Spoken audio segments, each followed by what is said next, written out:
My name is Marjorie Langford. I'm 67 years old. The morning air in Portland carried that kind of soft drizzle that never really falls. It just hangs there. Clinging to your coat and hair, I stood on my porch. The pale blue envelope balanced between my fingers like a fragile bird. The ink on the address had dried perfectly. Evan and Lila Hartman, Hawthorne District. I'd written it in my neatest cursive. The way I used to sign school permission slips when Evan was little. Inside, there was no letter, no card, no kind words. Only a single sheet of paper folded once. A bank statement final. Closed. Irreversible. I slipped the envelope into the mailbox slot and listened for the faint metal click as it landed inside. That sound was smaller than I expected, almost polite. Still, it settled something in me. For the first time in a long while, I felt a quiet certainty instead of confusion or guilt. Across the street, a couple walked their dog, laughing about something I couldn't hear. Ordinary sounds. Life going on. I stood there until their voices faded and the drizzle turned heavier, tracing cool paths down my hands. Today was Evan and Lila's wedding anniversary. A year ago, I'd sent them a check inside a card that said, "Love, Mom." This year, I sent the truth. I went back inside, shut the door, and poured myself a cup of tea. Myself. The steam rose steady and white, like breath returning after too long held. I remember the night his father left, a hollow sound of the front door clicking shut, and the way Evan, barely 5, pressed his small face into my chest, his little arms tight around my waist. I had been 28, scared, exhausted, and suddenly entirely responsible for another human being. There was no time to cry, no one to lean on. I told him everything would be fine. I lied. I worked night shifts at Oregon Health and Science University, the fluorescent lights buzzing overhead, the steady hum of ventilators and monitors my constant companions.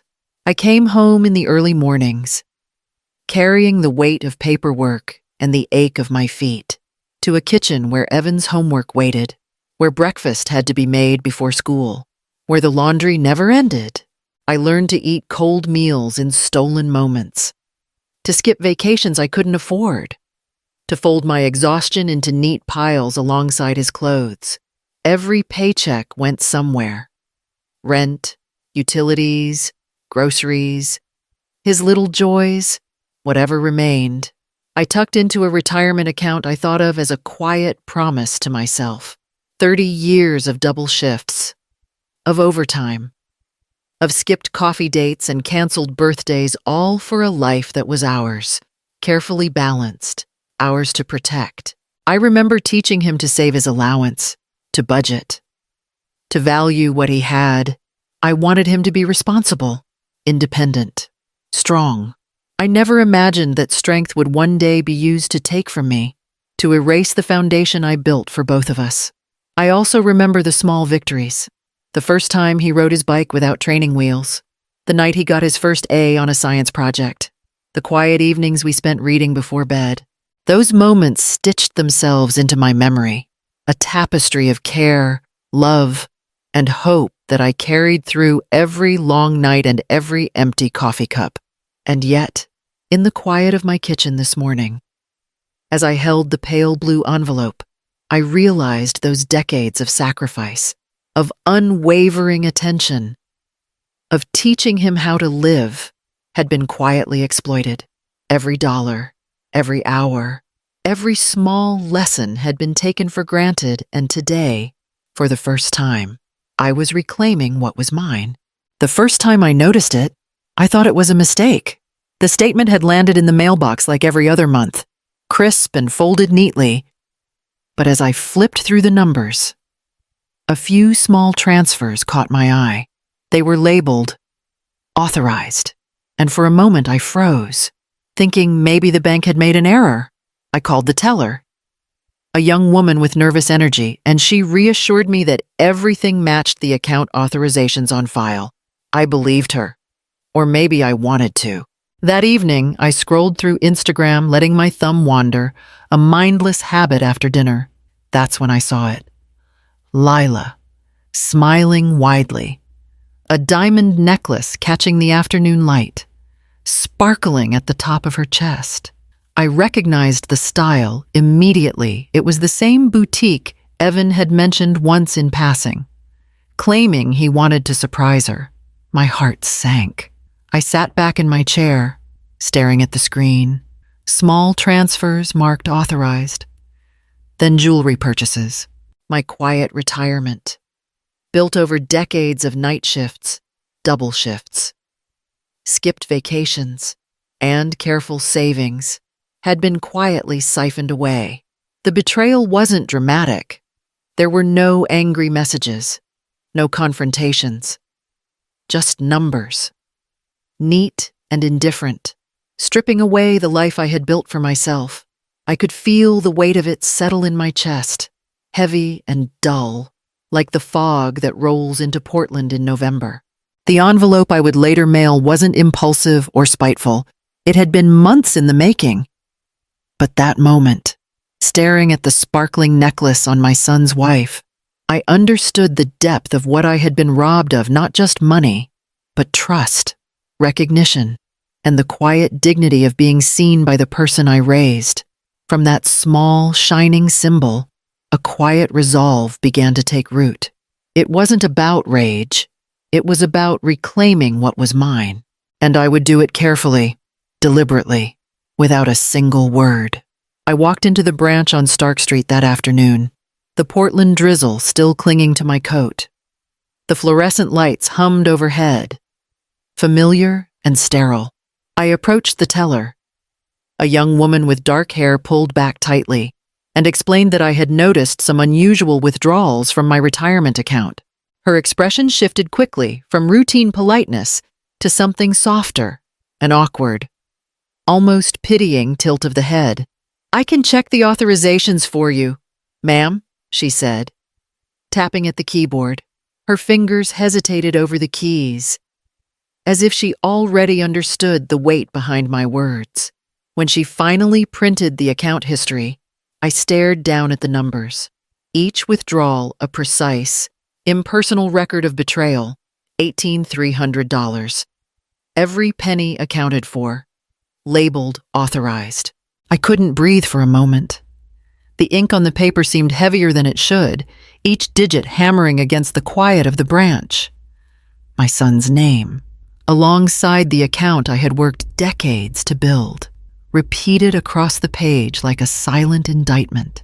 He had been draining my retirement for months. The purchases were detailed boutique jewelry, dinner reservations, gifts that gleamed online, showcased on social media, a cruel reminder of how casually my sacrifice had been spent. The teller's eyes flicked up at me, searching for understanding, offering none. I wanted to tell her not to look, that this was private, that it wasn't her fault, but the pity cut deeper than any anger. I realized then that no one would rescue me from this quiet devastation. The love and trust I had invested had been treated as collateral, and I had been blind. I left the bank carrying the printout like a fragile shard of truth. Outside, the drizzle had turned steady, falling in a rhythm that matched the pounding of my chest. I held the paper tightly, folded neatly in my hand, feeling the weight of every late night, every skipped meal, every quiet decision to put my son first. All of it reduced to numbers on a page. I didn't cry, not yet. Instead, I walked slowly down the street, each step deliberate, grounding myself in the realization that what had been taken could be reclaimed. I would act, carefully, legally, methodically, and somewhere in the city, unaware and smiling, Evan and Lila were spending what was never theirs to spend, oblivious to the reckoning already quietly in motion. That evening, I prepared dinner as I always had, setting the table with the china Evan's father had left behind, lighting the candles I reserved for special nights. The kitchen smelled of roasted chicken and rosemary, comforting in the way routine always was.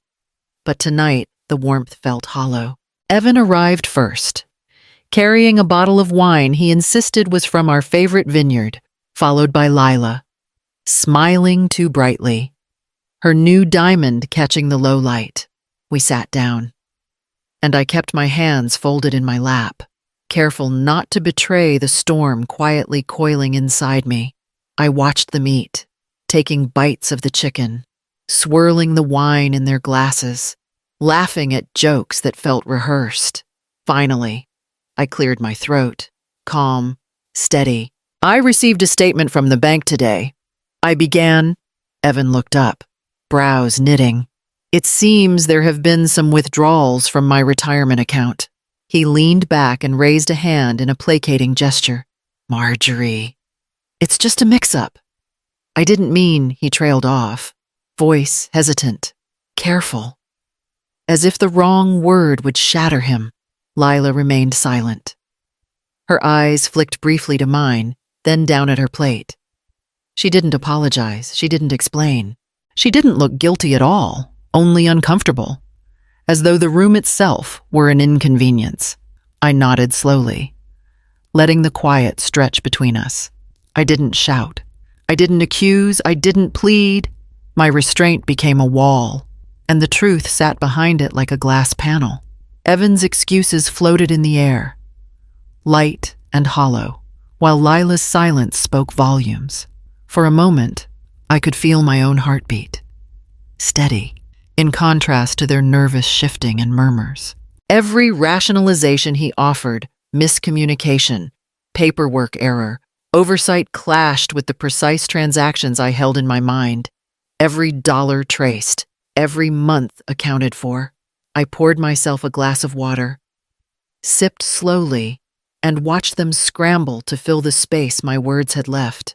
Their guilt was shallow, their excuses brittle, and in that quiet, under the dim light of the dining room, I realized that I didn't need their acknowledgement to reclaim myself.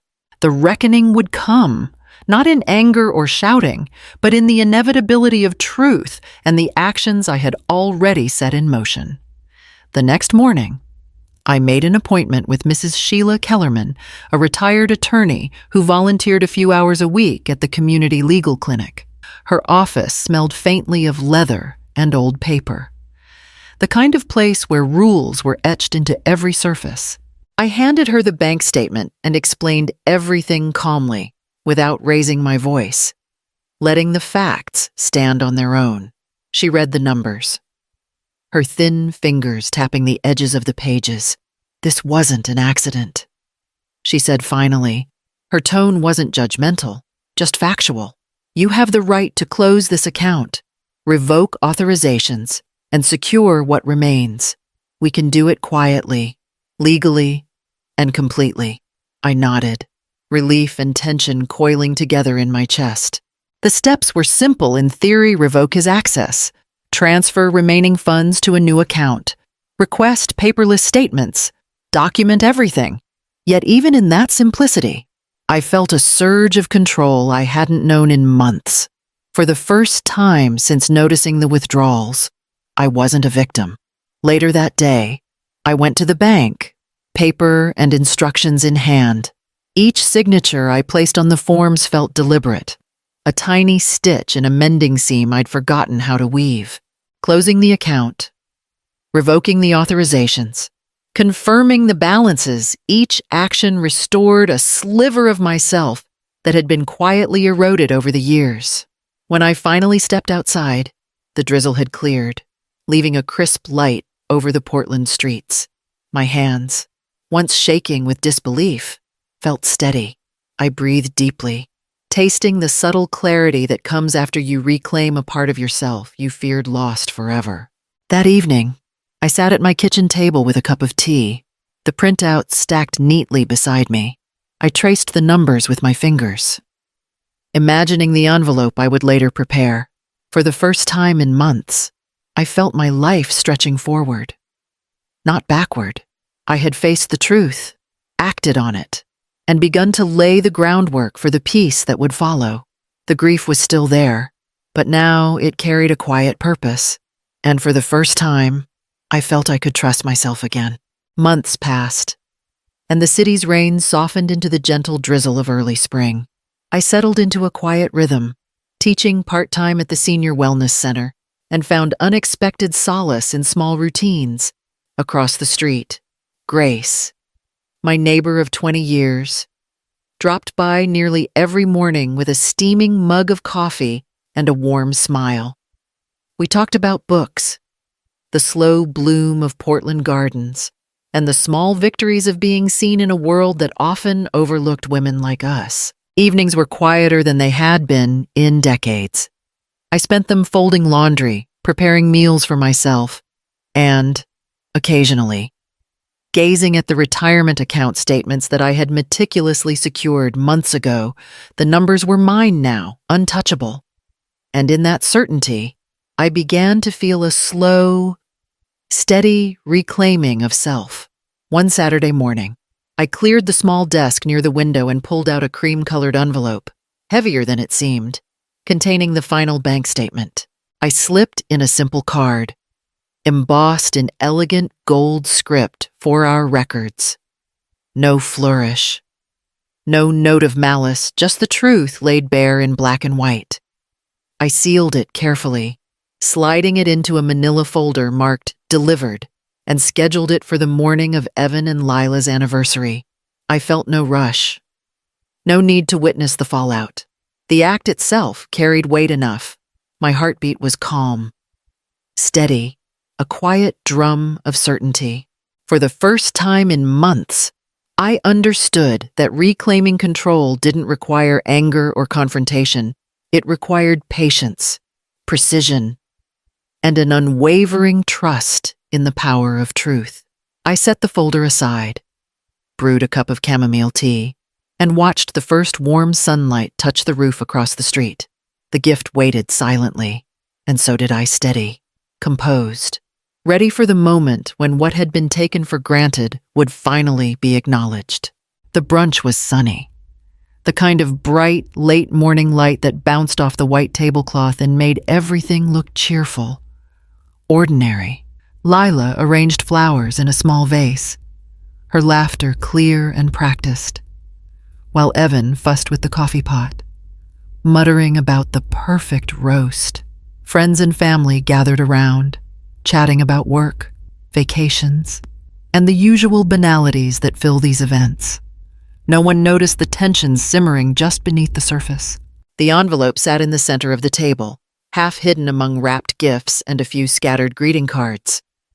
Lila picked it up first, examining the pale cream color and the small, neat handwriting.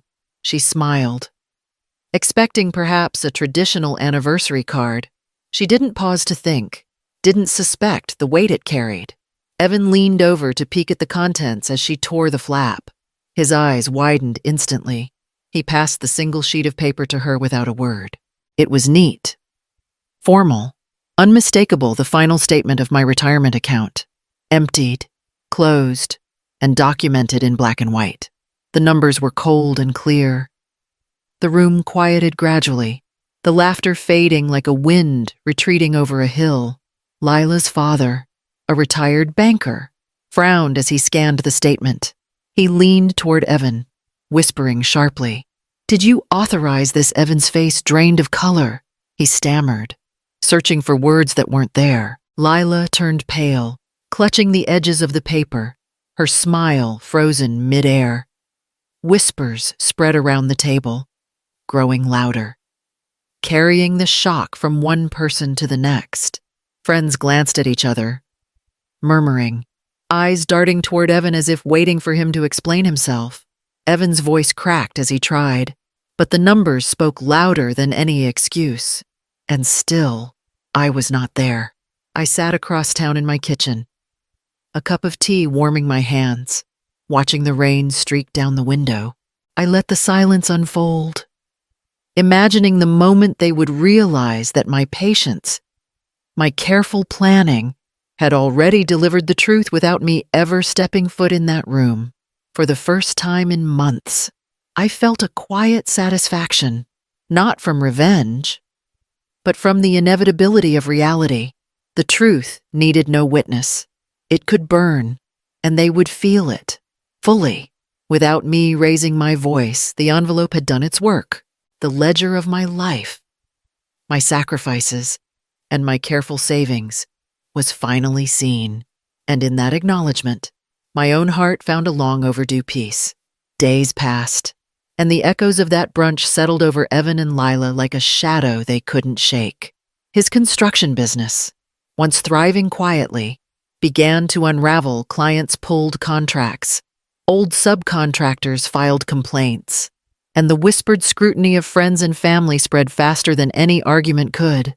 Lila, frantic, pawned the diamond necklace, her glossy social media posts replaced by sudden absences and awkward explanations.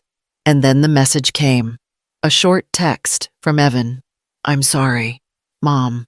I read it slowly, my fingers stilling on the counter.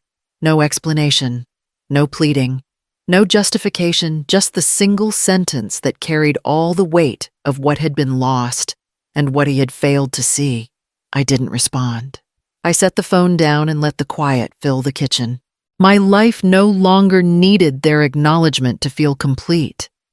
The months of planning, the careful, deliberate reclaiming of what had been mine, had worked without a word, without confrontation, in the stillness. I sipped my tea and watched the early evening Portland light filter through the blinds. For the first time in a long while, I felt neither anger nor need for reconciliation. The silence itself was enough vindication delivered at a distance, steady, unshakable, and entirely mine. The autumn rain fell softly, coating the streets of my Portland neighborhood in a silver sheen. I wrapped a wool shawl around my shoulders and stepped onto the porch, letting the smell of wet leaves mix with the faint scent of my chamomile tea still warming on the table inside. The evening was quiet, the kind of quiet that carries space for reflection, for breathing, for finally letting go. My phone buzzed with a message I hadn't expected, a small envelope from Evan. Inside was a check, full repayment of what had been taken, and a brief note, neatly written. "You taught me honesty." I held it in my hands, feeling the weight of those words settle over me. It was not pride, not triumph, not revenge. It was acknowledgement, fragile but real. I smiled softly, thinking of all the years I had invested in teaching, in caring, in trusting. Teaching had always been my way of shaping the world, of guiding the people I loved. And yet, this moment, silent, understated, and unobserved by anyone but me, felt like the most complete lesson of all. I turned on the porch light, letting its warm glow spill over the wet steps and pavement below, not to guide anyone back, not to beckon them home. This light was for me, a symbol that I could stand steady in my own life, in my own choices, without the need for approval or acknowledgement from those who had betrayed me. I stepped back inside, leaving the glow outside to mark a quiet victory over what had been taken, a gentle testament to resilience and self-respect. And in that soft, steady illumination, I finally understood lessons can be taught not only through words, but through actions and presence. And sometimes, the silence itself becomes the legacy that outlasts everything else.